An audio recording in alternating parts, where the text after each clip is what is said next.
Գյուղի իր լուսավոր ու հյուրընկալ տամբակում Մետալինատատը գյուղաբնակ տանտիկնոջ համար սրբազան համարվող գործի է, բուրդ է ծեծում, չորացնում, իր խոսքով չփխում։ Արևը նոր է իջել սարերից, իսկ լվացած պլպլացրած ոչխարի բուրդը բակը ծածկել է իր սպիտակ սավանով։ Իդեպ ոչխարի բուրդ է ու այլ տարբերակ չէր էլ կարող լինել։ Այս ընտանիքում ոչխարաբուծությունը երկար տարիների պատմություն ունի, եւ երևի հենց նման հողին կապված բնական ու ավանդական սովորություններն են պահում հայկական տան հոտը, ջերմությունը եւ մեր ժողովրդի հազարամյա սովորույթների շարունակությունը։ Իսկ այս ամենի լավագույն կրողն ու պահպանողը հենց Մետալինատատն է, հնի, հնականի ու բնականի ջատագովը։ Չի հոգնում կրկնել. ես ինքնիկ եմ, մոդայիկ բաները թող ձեր սերունդը անի, իմը ամուրն է, բնականը տնականը։ Բրդի աշխատանքը ճիշտ է, ծանր է, լվանում ես, մաքրում ես, ցեխից հանում ես, կարում ես տեղաշորը, բայց դրա առողջությունը սինտիպոնը չունի։ Սինտիպոնից հիվանդանում են դաժե, բայց այս փոքր երեխեքի գլխի տակին բարձնել ենք բրդից կարում դնում։ Վերմակա դոշակա լրիվ ես մեր ոչխարի բրդից ենք սարքում։ Մետալինատատի ասածն իր մեջ մեծ ճշմարտություն ունի։ Բրդի գործը ծանր է, ժամանակատար, բայց արդյունքը առողջարար ու շատ տաք։ Այնինչ այսօր մենք շատ հաճախ փոխարինում ենք սինթետիկով, մի ժամանակ կյանքի, առողջության ու տան ջերմության աղբյուր էր։ Բուրդը լվանալ, մաքրել, չորացնել, հետո տեսակ վերմակներ, ներքնակներ կարելը ոչ միայն մեծ աշխատանք էր, այլ տան կանանց ավանդաբար փոխանցվող արարողություն, մի ամբողջ մշակույթ։ Իսկ հիմա, երբ տատի ձեռքում բուրդը փորձված վարպետացած շարժումներով կենթանանում է, նա անսպասելիորեն հիշում է նաև հնի մեկ ուրիշ պահապանի՝ իր սկեսուրի պատմությունները, որից էլ ավանդել է բուրդ գզելու, մանելու, ճախարակ բանացնելու սովորույթները։ Որ եկել եմ մի հատ կիսուր եմ ունեցել, այդ կիսուրս համ բուրդը գզելու հարմարությունն ունեինք, սանդերք էր կոչվում դա։ Գզում էին փաթիլներ սարքում, այդ փաթիլներից ջահրային ասում են վախտեն, որ մանում են թել է սարքում։ Այդ ջահրով նստում էր այդ իմ կիսուրը մանում էր, գզում էր, վերջը այն վախտվանից ունեցել ենք ոչխար։ Հետո դրանից սվիտրեր էր գործում, նասկիներ էր գործում, տենց բաներ էինք անում։ Իսկ մի օր ոչ մեկը տենց բաներ չի անում։ Պատրաստի ոնց որ թեկուս թելն են առնում կամ չեն էլ մանում։ Հիմա մեկ ասենք բուրդ է տեղաշոր են կարում կամ սկի չեն էլ կարում։ Ով ուզում այդ սինտիպոններից օգտագործում, ղազը բադը որ պահում ենք դրանից բարձր ենք կարում, բմբուլները սարքում ենք, լցնում ենք բարձերը։ Մերոնք դրանից է, մենք նոր ենք մի երկու հատ փոքր սինտիպոնից բարձր ենք կարող, թե չէ մեր լրիվ ղազի բանի հավի բմբուլներ է։ Այս մեր ոչխարի բուրդն է, բայց արդեն համարյա թեսա փչացել է, էլի արդեն։ Հետո որ խուզում ենք, նրանից նորից լվանում ենք, սարքում ենք, մեծ բրդերից տեղաշոր ենք գցում, եթե ուզում ենք։ Իր անկողինը, որը ոչ միայն ոչխարի բրդից պետք է կարված լինի, այլ նաև ճրկճրկան սպիտակ պիտի լինի, որը լավագույնն է նկարագրում 70 անց այս տատիկին։ Անկողինը, որը նաև յուրաքանչյուր հայկական ավանդական ընտանիքի հարստությունն է, գանձը, տան հարսի պատիվը, տան կանանց ձեռագործ հմտության չափանիշը մի գծով պիտի նաև դասված լինի։ Այսօր էլ Մետալինատատի տան մեջ այդ սպիտակ ծալքերը պահվում են։ Նրա ձեռքով ոճավորված այդ անկողինները տարիների ընթացքում չեն կորել, չեն մաշվել, թեկուզ տարբեր սենյակներում սփռված, բայց կարևորը ավանդույթը դեռ կենթանի է, որովհետև տատի բախտը իսկապես բերել է տան հարսը ու հարսի հարսները, այդ ավանդույթը պահում ու պահպանում են։ Ունենք, մեկ այդ ծալքերից հիմա էլ ունենք, տեղ էլ չունենք որ դնենք։ Հիմա մեկը, ասենք, մեկի սպալնյայում է դրած, մի ծալքը մյուս սպալնյայում է, տենց մի տեղ էլ չկա որ դասենք, դնենք տեղը։ Բայց դե որ ասենք երեխեքը բաժանվում են, բան դե իրանց էլ ենք տարի մի քիչ անում էլի, այն վաղ շատ ենք կարում, հիմա այդքան կարող էլ չկա։ Այն վաղ ոչ մեբելներ կար տենց, ոչ շատ բաներ կար, լրիվ հարստություն այդ ծալքերն էր, այդ ծալքեր կոչվում։ Այդ տեղաշոր դասում էին, ասենք երեսները լավ երեսներ ենք կարում, ասենք մեր ես իմ աղջիկներին 3 աղջիկ եմ ունեցել, օժիտ եմ տվել, ամենքին 4 ձերք ոնց որ այդ վաղտ ենք ասում։ Օժիտին տեղաշոր եմ տվել, լրիվը ասենք բանով պատաջալնիկով են վաղտ, իսկ մի ծրարները, այդ լավ թանկերեսներ են քաշում բանը, հիմի տեն չկա։ Դե հիմի փայտից այդ հիմնականում մեբելներ բան են տալիս, ասենք, իսկ այն վաղտ համարյա թե տեղաշորներ էլի օժիտը։ 3 հատ հնդուշկա ունենք, մի 5-6 հատ բադիկներ են, մորթելել ենք, մի 50 հատ հավատ, ճուտերը սարիցել են բերել, ահագին մորթել ենք, օգտագործել ենք։ Դե պարզ բանա որ ամենքն իրացանդություն ունի, որ ճտերը դուրս են գալի դրանք խնամք են պահանջում։ Ոնց որ փոքր երեխեպես պետք է դրանց խնամ, ես որ աճեն։ Սեզոնը կա շատ լավ ածում, սեզոն կա вообще չի ածում, սեզոն կա ասենք մեկն ածում, մի քանիսը չեն ածում, ամեն ձևեր կա։ Մի ձվի սեզոն չի։ Հիմա ոնց որ բմբուլները թափում են այս սեզոնին։ Մի քիչ ուշ են ձուն առաջանում, էլի ոնց որ հիմի շատ քիչ են ածում։ Ածողներ էլ կան, բայց շատ քիչ։ Այն որ ասված ձվակտրվել։ Հա, ձվակտրվում են ոնց որ բմբուլները թափում են։ Հին ասած խզլաթափություն են ասել մեր մոտ, ոնց որ բմբուլները թափում են, այդ վաղ մինչև նորը դուրս է գալի, իրանց ուղղում են, նորը սկսում են ձուացել։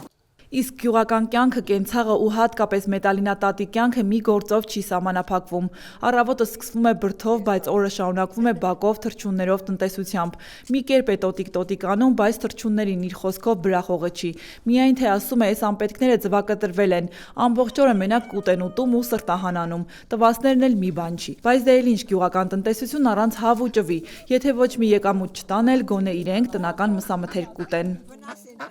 Այդ հիմա է օրծերության տատը սիրահարված գյուղին ու գյուղական ծանր առօրյային, Սարին ու Սարվորի կյանքին, որովհետև նրա սերերը, կարոտները ջահել տարիների մասին են։ Ջահել տարիներին քանի անգամ է իր բախտ անիծել ու փոշմանել, որ քաղաքում մի պաշտոնավորի հետ չի ամուսնացել, ու 30 տարի յայլաներում անձրևի ու մանրաշաղի տակ կիթ է արել, մառախուղին սիրտը ահանգած շփոթահար կովերին ու հորթերին փնտրել։ Պատահում էր երկինքը գժվում, կարկուտ ու սելավ էր բերում, պատահում էր բաց երկնքի տակ էին լուսացնում։ Դե բնության օրենքներին դեմ գնալ չէին կարող, ասում է տատը։ 30 տարի Սար եմ գնացել աղջիկ ջան, այս 3 տարիա որ ես Սար չեմ գնում։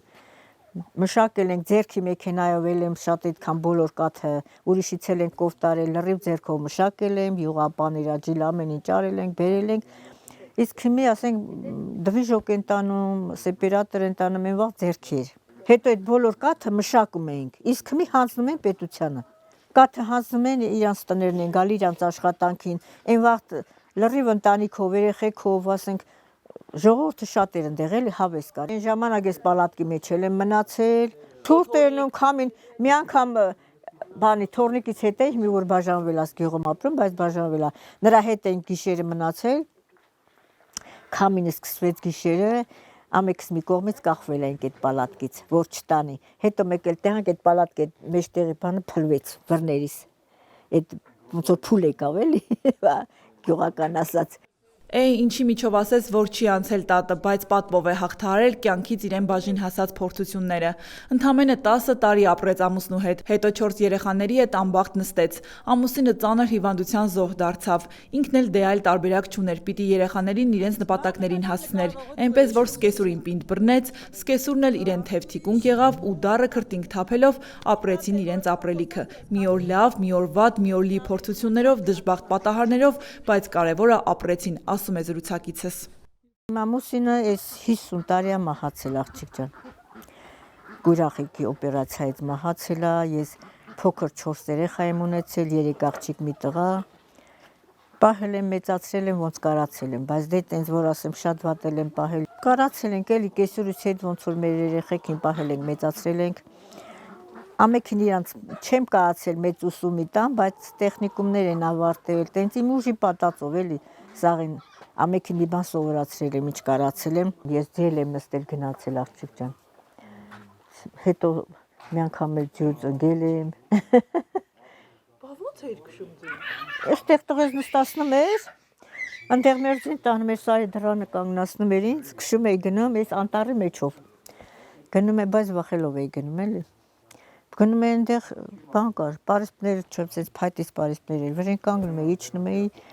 երեխեքը գալիս են տանում, ձին կապում էին, ես իմ գործին էի գնում։ Բայց մի էլ չեմ կարա, ոնց որ շատ եմ ձյով գնում, բայց մի դե որ տրանսպորտն ունենք ահագին ժամանակա ձյով գնացող չկա։ Ո՞նց եղավ այդ դեպքը։ Այստեղ տղես մի բան, ոնց որ պատի տակ նստարան կար դրված, այդ նստարանին կանգնեցի, որ ձյուն նստեմ, նստարանը տակեցից փախավ, ես ձյու տակն ընկա։ Գլուխս տվի պատովն պատրվեց գլուխս։ Աթենցել է դա ձին բռնեցին տարան, այդ արունը կտրացի, գլուխս կապեցի, նորից նստեցի ու սարը գնացի։ Տատը կարելի է ասել շեկաղբյուր կոչվող հանդամասի վետերաններից է։ Տարվա մեծ մասը երբեմն նաև ամբողջ տարին է անցկացրել յայլաներում։ Հա ճիշտ է գիշեր ու ցերեկ ձեռքեր է մաշեցրել, երիտասարդություն կորցրել, կարելի է ասել կյանք է կորցրել, բայց այդ ծանր աշխատանքում էլ տատը սիրտ ու հոգի է դրել, որովհետև եթե չլիներ այդ Սարը ու Սարի կյանքը, գուցե ինքն էլ, իր տունն էլ, տնտեսությունն էլ էսպիսին չլինեին։ Սարը միայն նրա համար դժվարության մասին չէ, նաև լիության մասին է։ Աշնանը բեռնված լիքն ու բարով գյուղ իջնելու մասին է։ Յուղ, պանիր, կարագ ու մոթալ բերելու, առ ու ծախ անելու, տակառները լիքը պահելու մասին է։ Երևի մի 100-130-200 կիլո ես յուղ եմ հալել, յուղ, լցրել եմ կասլուրկեքը, լրիվ ուզեցել եմ, ծախել եմ, ուզեցել ենք, կերել ենք, ուզեցել ենք, ինչ ուզեցել ենք արել ենք, կարագ ենք ծախել, հալածյուղ ենք ծախել, այդ շատ չեչիլ ենք սարքել, մոթալ ենք սարքել, պանիր ենք սարքել, այդ մաղ լրիվ ոնց որ ձեռքի աշխատանքով կատարել ենք, իսկ մի կաթը մթերում եմ, ով ուզում է, ով ցանկանում է իր տան համար մի քիչ անում է, մնացածը կաթը հանձնում է, ով ուզում է պետական ա ուտում, ով ուզում է ձեթ ա ուտում, ով ոնց ուզում է, իսկ մենք մինչև մի դեռ այդ բնական մթերքն ենք օգտագործում։ 70 անց այս տատիկի հիշողությունը կինոժապավենի պես է, ու տատը պտտում է, հիշում է առավոտ կանուխ արթնանում էին, կովերին կթում, հետո կովերին արոտ քշում, կաթը մշակում ու անցնում իրենց հաջորդ ոչ պակաս կարևոր առաքելությանը, որն է բնության բարիքները ամբարել։ Սարի ու սուրճի ընկերուհիները մեկը մեկի հետ մրցակցության մեջ մտած, տո էլ մասուր էին հավաքում, էլ մոշ, մոր ու այդպես ամեն օր։ Պատահում էր գելից էին փախչում, պատահում էր արջից, կյանք էր մի կերպ ապրեցին։ Կարևորը այդ մրցակցության մեջ էլ կար, ապրելու համար պայքար կար։ Հիմա ինչ, ամեն ինչ կորցրել է իր իմաստը, ասում է տատը ու շարունակում, իսկ այս արի երեկոները դրանք ոչ պատմելու, ոչ էլ լսելու է, տեսնելու ու զգալու է։ Մի մարդու պես սարվորները օրվա գործը ավարտում ու հարևաններից մեկի կացարանում էին հավաքվում։ Ով ինչ ուներ, ով ինչ նուբգար, այսինքն համեղ պատառ ուներ, այդ օրը պարտադիր պիտի հաներ։ Հետո կրակը թեժ էին անում ու սկսում պատմել անցած գնացած օրերի, այդ օրվա անհաջողությունների, կորուստների ու ձեռքբերումների մասին։ Սարից որ իջնում էինք, լրիվ ամեն ինչ իր տեղը, ղուդով, մթերքով, մեծ տակառներով, մոթալներով, ես ինչ գիտեմ, ոնց ասեմ, բերք ու բարիքով իջնում էինք, հետո գնում ենք հանդ, ոնց որ մալինա ենք քաղում, մոշ ենք քաղում, ինչ որ կարողանում ենք, էդ էլ քաղում ենք ընթացքում։ Դու չոլել ես գնացել։ Շատ եմ գնացել։ Մալինա են բերել, մոշ են բերել, ասենք այն թթու դնելու, իսկոթայել, սիբեղ սիդրիկ այլել, ամեն ինչ էլ բերել եմ։ Աղցանի քոլեր են բերել, ամեն ինչ էլ բերել եմ։ Նստում էին երեկոները, զրուցում էին մինչև ժամի 11-ը, 12-ը, չնայած այդ տանջանքին, կթում էինք, վերջը բեջարում էինք, ամեն ինչ անում էինք։ Բայց դե մինչև ուշ ժամ էր, նստում էինք, զրուցում էինք, բաներ ենք պատմում, երեխեքի հետ միասին, ամբողջ մեր հավա, մեր ունեցվածքն դեղ էր, ես էլ մնում էի անընդհատ Սարում, ես չէի գալիս տեղ, ոնց որ տուն չէի գալի, որ գնում էի համարյա առիթների դեպքում մեկ էլ, այն գիշեր ցերեկ ընդեղ եմ մնացել։ Տատը ծանր ու դժվար աշխատանքի միջոցով պահել է ընտանիքը, ու փառք Աստծո այսօր սիրված մայր, հարգված սկեսուր ու տատիկ է, բայց այսօր նրա սիրտը ցավում է նոր սերնդի մասին մտածելուց։ Ասում է, որ թոռն էլ արդեն մեծացել է, բայց դեռ ամուսնանալ չի ուզում, թեպետ նկատում է դա համատարած խնդիր է, որ չարորակ ուռուցքի նման գնալով տարածվում է։ Հիմա մի տղա ունենք, եսա 30 կդառնա չի ամուսնանում, այդ որ հիմից տեղ չի ինքը, ազապա, մենք ուզում ենք ամուսնացնենք, շատ ենք ստիպում, բայց ինքը հլավոր չի ամուսնանում, հիմի տենանք ոնց կլնի։ Գյուղում շատ երիտասարդներ կան, մենակ իմ թոռնիկը չի, շատ տղաներ կան, որ երևի մի 28-30 տղա կլնի, որ չի ամուսնացել, համարյա այդ տարիքի։ Դե իմ երեխին կոնկրետ իմ երեխեն մենք ստիպում ենք, բայց ինքը առայժմ չի ուզում, չգիտեմ։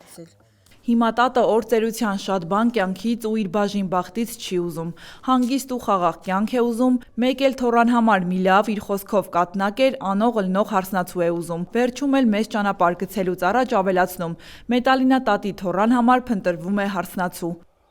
Մանանա Վարոսյան, Դավիթ Թամազյան, անկյուն գումարած 3 հեռուստաընկերություն։